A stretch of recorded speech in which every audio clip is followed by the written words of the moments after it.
बाल विद्या निकेतन मसौढ़ी हिंदी शिक्षक विजय कुमार के वर्ग में 7वीं कक्षा के सभी विद्यार्थियों का स्वागत है। छात्रों, मधुलिका पाठ्य पुस्तक में संकलित पाठ 3 पौंड का कर, यह पाठ का शीर्षक है 3 पौंड का कर। आज इसी पर चर्चा होगी। सबसे पहले पाठ का जो उद्देश्य है उस पर हम लोग नज़र डाल लेते हैं। इस पाठ का क्या उद्देश्य है? पाठ उद्देश्य में मानवतावादी दृष्टिकोण के बारे में बताया गया है कि हमारा दृष्टिकोण मानवतावादी होना चाहिए। देश के प्रति प्रेम का भाव होना चाहिए, क्योंकि देश प्रेम सच्चा प्रेम है, जिसको न निज देश तथा निज गौरव का अभिमान है, वह नर नहीं नर पशु निरा और मृतक समान है। तो देशभक्ति की महत्ता तो सर्वविदित है, सब कोई जानते हैं। तो मानवतावादी दृष्टिकोण, देश प्रेम, आत्मसम्मान, जीवन यापन करने में आत्मसम्मान का ख्याल रखना चाहिए और ऐसी कोई हरकत न करें जिससे आत्मसम्मान को ठेस पहुँचे। अन्याय के विरुद्ध जागृति। समाज में यदि कोई अन्याय हो रहा है तो उसके विरोध में हमें आवाज़ बुलंद करनी चाहिए, क्योंकि अन्याय करने वाला से ज़्यादा दोषी है अन्याय होते देखकर चुप रह जाना। इसलिए यह मानव धर्म है कि यदि कोई अन्याय दूसरे पर कर रहा है तो हमारा यह पुनीत कर्तव्य होता है, यह हमारी जिम्मेवारी होती है कि हम उस के विरोध में लोगों को जगाएं, जागृति का बोलबाला स्थापित करें। परोपकार, परिश्रम की महत्ता, जागरूकता, इस पर भी यहाँ प्रकाश डाला गया है कि परोपकार से बढ़कर कोई दूजा धर्म नहीं है और परोपकारी व्यक्ति साधु संत की श्रेणी में आते। तो परोपकार के महत्व को समझना होगा। वृक्ष कबहू नहीं फल भखे, नदी न संचय नीर, परमारथ के कारणे साधु धरा शरीर। ये परमार्थ क्या है? परोपकार क्या है? पर उपकार, दूसरे की भलाई, दूसरे का उपकार। वृक्ष को कभी फल खाते देखे? नहीं।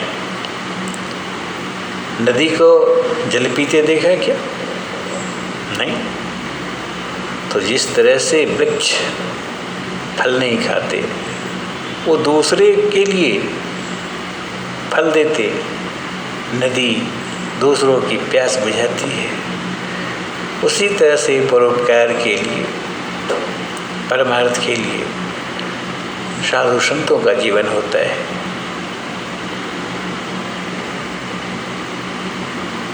तो हमें परोपकारी बनना होगा, अन्याय के विरुद्ध जागृति लानी होगी और परिश्रम की महत्ता भी इसमें बताई गई। कहते हैं labour never goes in when, परिश्रम कभी व्यर्थ नहीं होता। भले ही उसका फल तत्काल न मिले, लेकिन भविष्य में उसका फल तो मिलना ही है, एक कटु सत्य है। तो परिश्रम की महत्ता पर भी यहाँ प्रकाश डाला गया है और साथ ही साथ लोगों को जागरूक करने का भी सफल प्रयास किया गया है।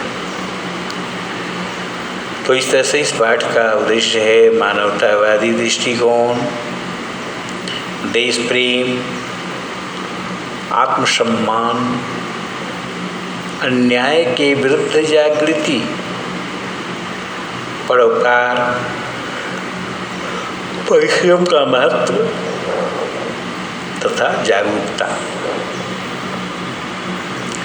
अब इस पाठ में क्या है, इसके केंद्र में क्या है, चलिए पहले इसे जानते हैं। सत्य के प्रयोग। सत्य के प्रयोग मोहनदास करमचंद गांधी जी की विश्व प्रसिद्ध आत्मकथा है। महात्मा गांधी का नाम तो सुना ही हो, मोहनदास करमचंद गांधी।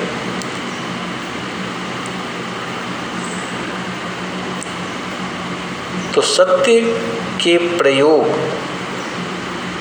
एक पुस्तक है, वो आत्मकथा है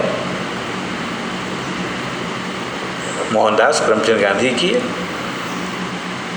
और विश्व प्रसिद्ध आत्मकथा है सत्य के प्रयोग।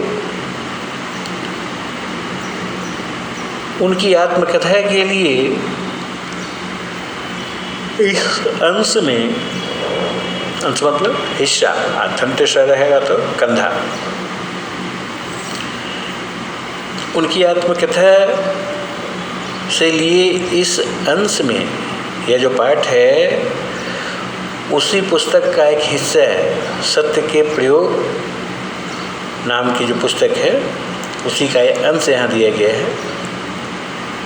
तो इस अंश में गिरमिटिया समाज के लिए अनेक अविस्मरणीय योगदान, यानी ऐसा योगदान जिसे भुलाया नहीं जा सके, जो भुलाने योग्य न हो, उसी को कहते हैं अविस्मरणीय। तो अविस्मरणीय योगदान का वर्णन यहाँ किया गया है। अन्याय के विरुद्ध आवाज उठाने तथा हिंसा का सामना अहिंसात्मक ढंग से करने की, यदि कोई अन्याय कर रहा है तो उसके विरोध में हमें खड़ा होना है, आवाज़ बुलंद करनी है। और साथ ही साथ अगर कोई हिंसा का सहारा ले तो हमें अहिंसा का सहारा लेना पड़ेगा। हिंसा का सामना अहिंसात्मक ढंग से करने की उनकी कला ने उन्हें विश्व भर में प्रसिद्ध कर दिया।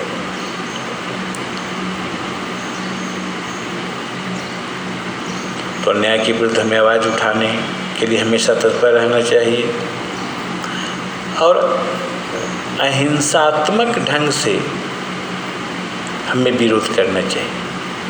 तो ये दो मूल बातें इस पाठ के केंद्र बिंदु हैं।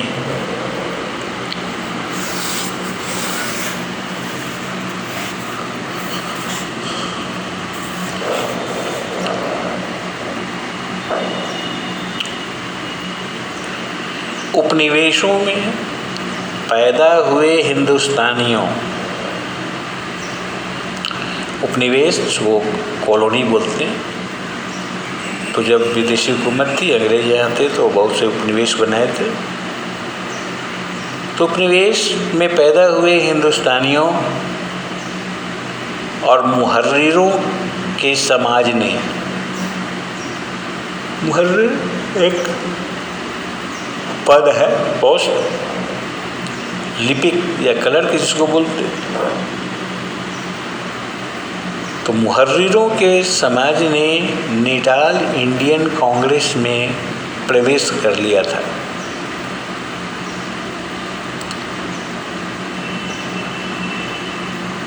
किंतु मजदूरों और गिरमिटिया समाज के लोग अभी उसमें शामिल नहीं हो पाए थे। हिंदुस्तानी जो थे और लिपिक के समाज ने निटाल इंडियन कांग्रेस में प्रवेश कर लिए, लेकिन मजदूर और जो गिरमिटिया समाज के लोग थे अभी उसमें शामिल नहीं हो पाए थे। कांग्रेस अभी तक उनकी नहीं हो पाई थी, उनके विश्वास को जीत नहीं पाई थी।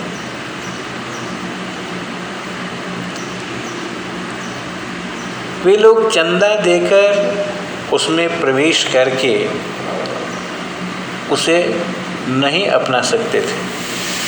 ऐसा नहीं है कि हाँ चंदा दे दिए तो उससे हम जुड़े। मजदूरों और गिरमिटिया समाज में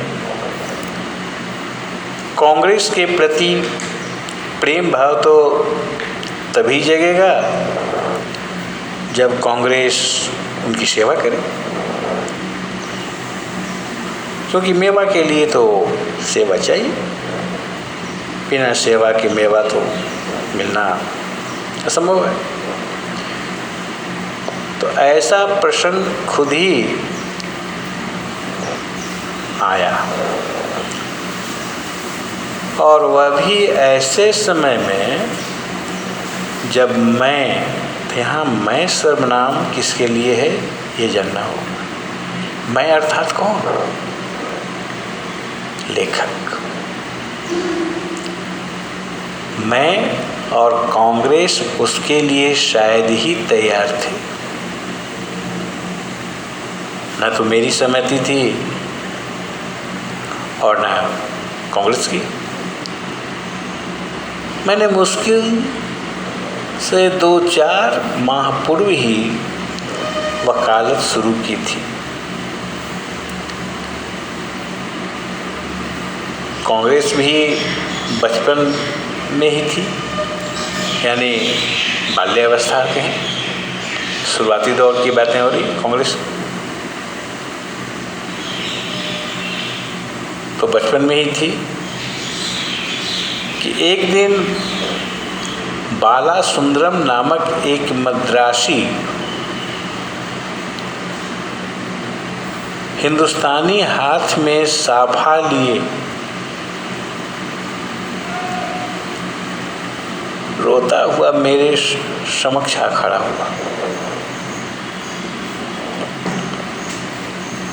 नाम था उसका बाल सुंदरम। वो मद्रासी था, देखा हिंदुस्तानी। तो अपने फटे हुए कपड़ों में वह थर थर कांप रहा था। आगे के 2 दांत टूटे हुए थे और मुंह से खून बह रहा था। उसके मालिक ने उसे बहुत ही बुरी तरह मारा था। उसकी पिटाई हुई थी। किसी बात पर उसका मालिक इतना क्रोधित हो गया कि अपना आपा खो बैठा, यानी अपने आप पर नियंत्रण नहीं रहा, विवेक शून्य हो गया। और उसने बाल सुंदरम की जमकर पिटाई कर दी।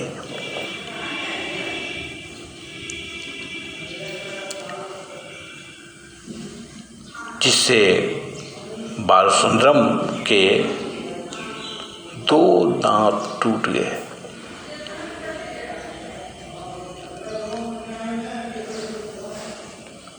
उन दिनों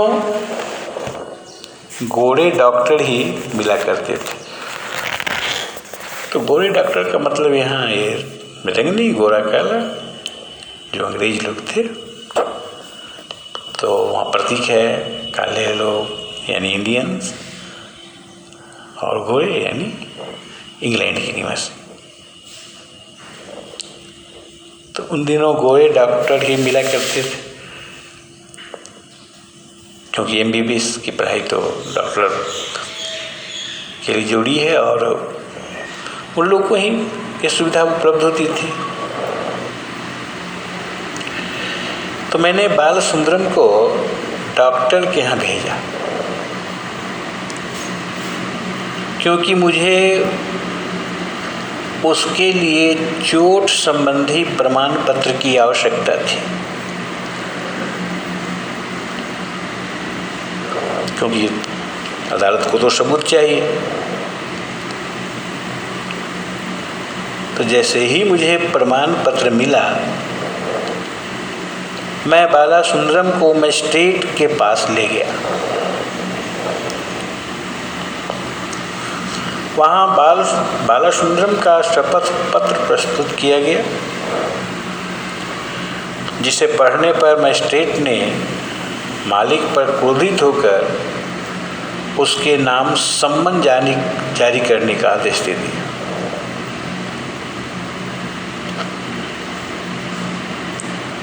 न्यायालय द्वारा जो आज्ञा पत्र भेजा जाता है उसे ही सम्मन कहते हैं।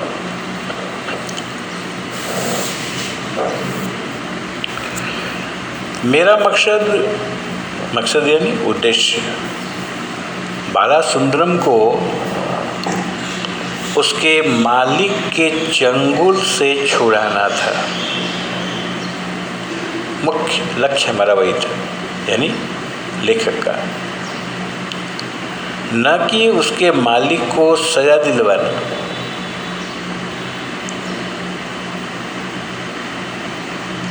गिरमिटियों से जुड़े कानून की छानबीन करने पर पता चला कि यदि साधारण नौकर नौकरी छोड़ता है तो मालिक उसके विरुद्ध दीवानी मुकदमा दायर कर सकता है, परंतु उसे फौजदारी में नहीं ले जा सकता है।